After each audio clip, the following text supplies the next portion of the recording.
شوہر کو غائل کرنے کے لیے بیوی کے پاس یہ 4 چیزیں لازمی ہونا چاہیے۔ شوہر کے دل میں محبت کے جذبات پیدا کرنے میں بعض چیزیں نہایت اہمیت کی حامل ہوتی ہیں۔ 1، یوں سمجھیں کہ شوہر کو محبت سے غائل کرنے کے لیے عورت کے پاس خاص ہتھیار ہیں جو اللہ تعالیٰ نے عورت کو عطا کیے۔ اب یہ ہر عورت کی اپنی اپنی صلاحیت ہے کہ وہ ان ہتھیاروں کو استعمال کرنے کا فن جانتی ہے یا نہیں۔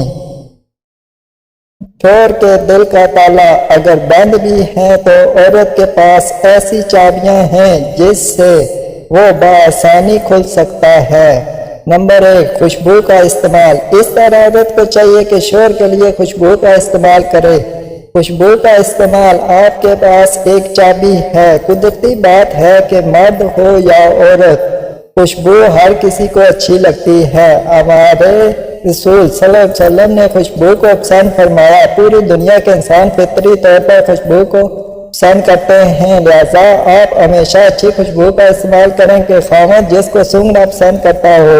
خوشبو سونگھنے سے انسان کے دل میں محبت کے جذبات موزن ہوتے ہیں۔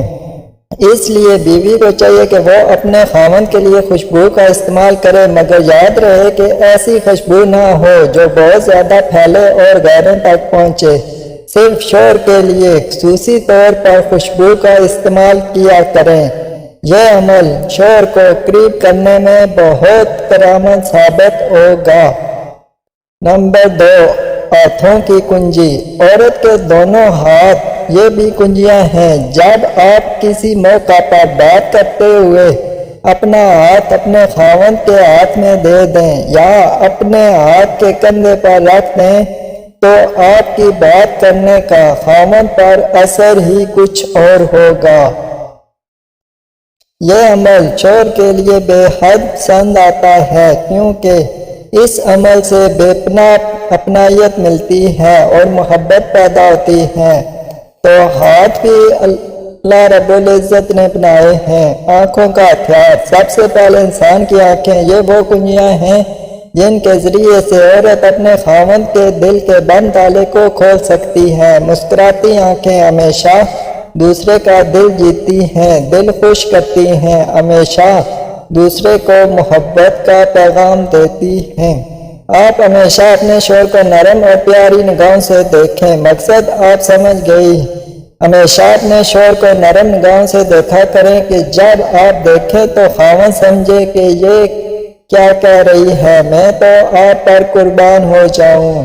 جب آپ ایسی پیار بھری محبت بھری نگاہوں سے شوہر کو دیکھیں گی کہ آپ کی نگاہیں ہی بول کر کہہ رہی ہوں کہ حضور میں آپ پر جان تو یاد رکھیے، اس عمل سے آپ کے شوہر کے دل میں بیوی کے لیے بے پناہ محبت پیدا ہو جاتی ہے۔ نمبر 4، باتوں کا ہتھیار۔ اس طرح موقع محل کے مناسب پیار کی بات کہہ دینا یہ شوہر کے دل کے پابندہ تاروں کو چھیڑ دیتا ہے اور خاوند کے دل کے تالوں کو کھول دیتا ہے۔ ہم نے یہ دیکھا ہے کہ فرنگی عورتیں اپنے خاوندوں کے ساتھ محبت اور الفت کے جذبات کہنے میں حد سے زیادہ کھلی ہوتی ہیں، جبکہ ہماری مسلمان عورتیں شوہر سے محبت بھری گفتگو میں حد سے زیادہ کنجوس ہوتی ہیں۔ یاد رکھنا، جو بیوی اپنی باتوں سے شوہر کو راحت و تسکین نہیں پہنچائے گی، اس کی زندگی کبھی خوشیوں سے بھری نہیں ہوگی۔ سارے جہاں کے لیے گنگی ہو جائیں لیکن اپنے میاں کو تو اپنے احساسات اور جذبات پہنچائیں۔ مثال کے طور پر اگر کبھی خاوند ذرا پریشان نظر آئے تو کہہ دیا، کیوں چپکے چپکے میرے سرکار ہمیں نظر آتے ہیں؟ تو اس چپکے چپکے کی کیفیت میں اگر آپ مسکراتی ہوئی نگاہوں سے شوہر کو دیکھیں تو آپ کا یہ ایک فکرہ خاوند کی کیفیت کو بدل کر رکھ دے گا۔ اسی طرح کبھی یہ بھی کہیں کہ میں جب تک آپ کو نہ دیکھ لوں مجھے سکون نہیں آتا۔ یہ ایک چھوٹا سا فکرہ ہے کہ جب تک میں آپ کو نہ دیکھ لوں مجھے سکون نہیں آتا، تو یہ خاوند کے دل میں آپ کی محبت کے جذبات پیدا کر دے گا۔ یا خاوند سفر سے واپس آیا تو آپ اپنے محبت کے لمحات میں کہہ سکتی ہیں کہ